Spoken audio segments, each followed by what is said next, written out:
Hi, I'm Jen, and welcome to my channel. If you know me, I'm a huge fan of journaling, but it took me a long time to learn how to love it and genuinely enjoy the experience. If one of your goals this year was to start journaling with intentionality and consistency, this video is for you. This is the first journal I completely filled up in 2020 and 2021, and I'm so proud of myself because that was one of my goals to achieve, and I finally did it! I think journaling is a great tool for self-development, self-love, self-care, everything regarding yourself, and I'm sure you heard about all of that, and maybe that's why you're intrigued about journaling in the first place. But even with all of those positive images in your head, it's not the easiest thing to get into for everyone. So with that, let's get into it. So first off, I'm going to challenge your current idea of journaling. Think about all the things you think journaling should be. Do you feel like you have to write to a certain length? Do you feel like you have to write about certain topics? Do you feel like your page has to be perfect and pretty? If you're like me, what I associate with journaling my whole life was just writing your feelings out. So writing feelings on paper. I also felt like I had to write daily and write a lot, so maybe filling up entire page every time. But surprise, surprise, I would feel so disappointed with myself because I couldn't achieve that vision I had and felt like, okay, maybe journaling isn't for me. Until it clicked and I had a brain blast moment. This is so simple, but my mind was blown when I realized I didn't have to confine myself to this one format of journaling just because I had some preconceived notion in my mind this is what journaling is. I can do literally whatever I wanted, and that changed my relationship with journaling. All of that pressure you're putting onto yourself, that doesn't have to happen. We can just let it go. I realized I actually don't like writing words and words and words on paper. That's something I actually did not like in school. I did not like writing essays, so why am I forcing myself to do something I don't like? But maybe you already realized this, so let's head into the next step, which is evaluate your goals. Now that you laid out what you think journaling should be, let's erase all of that and start fresh. Start something new. What would you want journaling to be in its most ideal state? To give you some ideas, you could use journaling to let out your emotions, to express yourself creatively, to have a backlog of your experience and thoughts, to show gratitude, to gain self-awareness, to practice mindfulness. The possibilities are endless.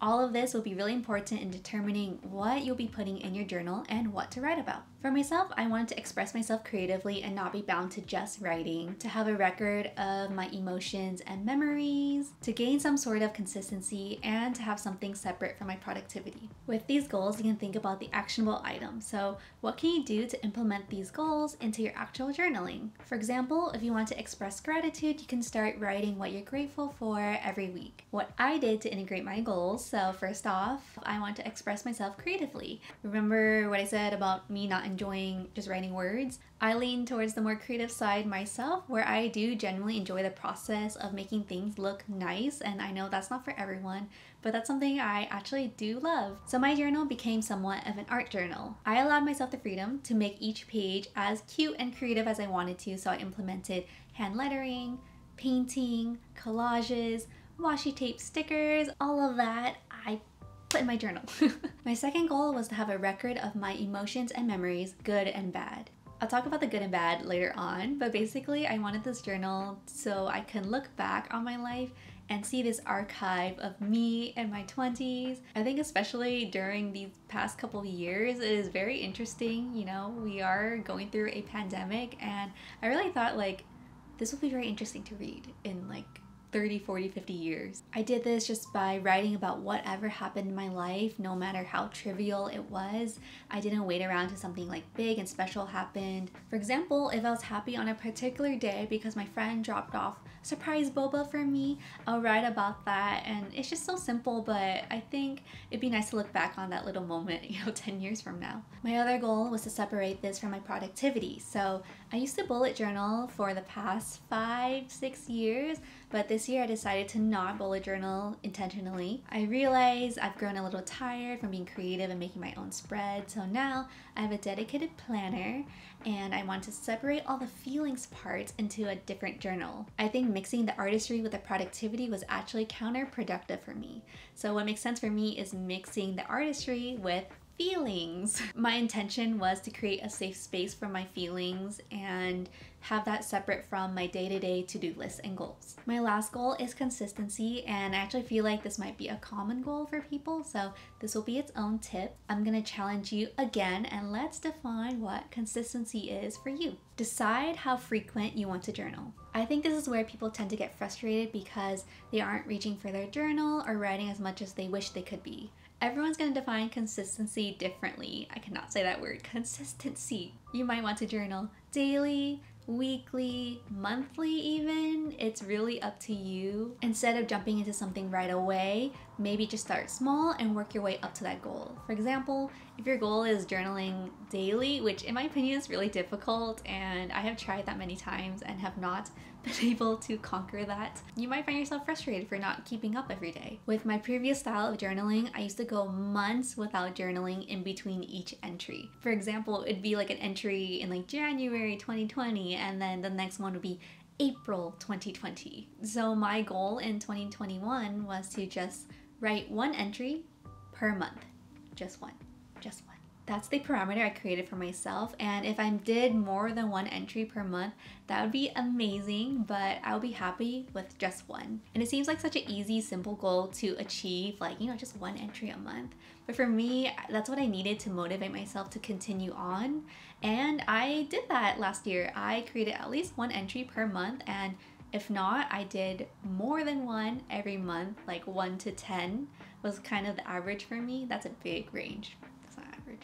To keep track of this, I actually started implementing something from bullet journaling that I love, and that's the monthly title spreads. So in my journal, I have a spread for every month, and it's kind of like a bookmark showing me like, oh, this is where January starts, where February starts, and I can easily see this is how many spreads I made in this month, and it just makes me a little bit happy to kind of like cater each month to a theme. If your goal is to journal daily, maybe dial it back a little bit. Try 3 bullet points every day. Or there are actually journals made for this. They're called like 1 line a day journals. I actually have this one. It didn't work out for me, but it's a 1 question a day journal, and it's supposed to be for 5 years. I like the intention of it, but I think daily journaling is not for me, so this one's a little bit more personal to me, so it might not apply to everyone, but I wanted to document the good and the bad, emphasis on the good. So when people see me, I think they tend to think I'm super optimistic and positive, like just think like Bubbles from Powerpuff Girls, and you would think I'm journaling only about positive things, but actually, plot twist, my entire life I was just journaling about negative things. So now imagine Bubbles as Mojo Jojo. That was me. For some context, when I was in my teen and college years, I would use journaling just to vent. Like in the midst of these like heavy emotions I had, like anxiety, heartbreak, anger, sadness, I would just turn to journaling, which is totally fine. The thing was that I would only turn to journaling for these feelings. The thing is, I knew I had happy and positive moments in that time period. I just have no record of it because I was so focused on writing about the negatives. College was actually like the best time for me, but all I wrote about was venting. I decided to not vent in my physical journal anymore. I still journal about the negatives because that's being real to myself, but specifically venting, I now do that digitally. It's funny because I would remember when I would try to vent with my journal, my thoughts are going like 100 miles per hour, like and then my hand is trying to keep up with my thoughts and it can't because I don't write that fast. Overall, it just created an unpleasant experience, and I think I started to associate journaling with this experience of like high, low emotions and my hand hurting. So what I do now is that I type out this venting on Apple Notes. Technology is amazing, right? I type faster than I write, so I almost can keep up with my thoughts, and that works out for me. All right, so moving forward, I knew that I wanted to focus on the positives and not just the negatives. It's really up to you and what that balance you want to be. I just like to have both because I think it shows that we are human and we feel a whole spectrum of emotions, and I think it's just being authentic to ourselves to allow ourselves to feel those feelings. So if you want to feel those feelings,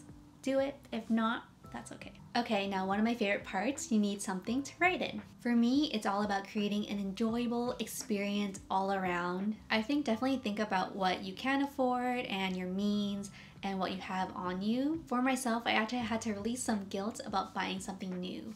I always feel weird when I do have journals, you know, sitting at home and I'm not gonna touch it for this reason. But I realized that all the journals I had at home were not really suited for what I wanted to achieve with my journal. So I really only had these journals at home.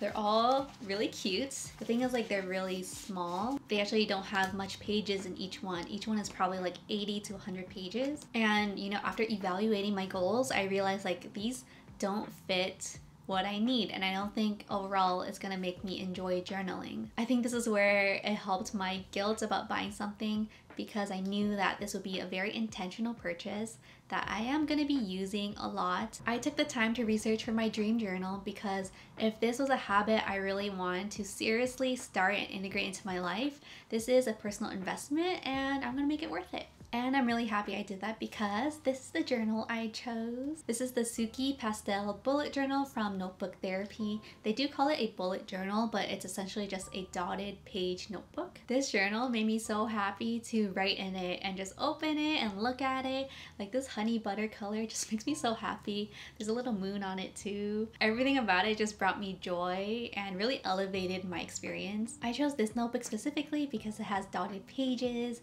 and really thick pages as well, and this was perfect for the creative side, so I can paint without worrying that it's going to bleed to the other page, and the dots make it so I don't feel so confined to the ruled pages. This is also a smaller compact size that they offer at Notebook Therapy, and I love it because I can just throw it in my purse or backpack. Also, because of its smaller size, I feel like it's that much more achievable to fill up an entire page. I personally prefer the experience of writing pen on paper, but you can totally choose to journal digitally. Nowadays, there's a bunch of amazing apps you can use. There are iPad apps like GoodNotes where you can customize your own notebooks. There are also like cute apps you can have on your phone like Daily Bean. You can also go super bare bones and just journal through Apple Notes, Notion, Google Docs, and type your heart away.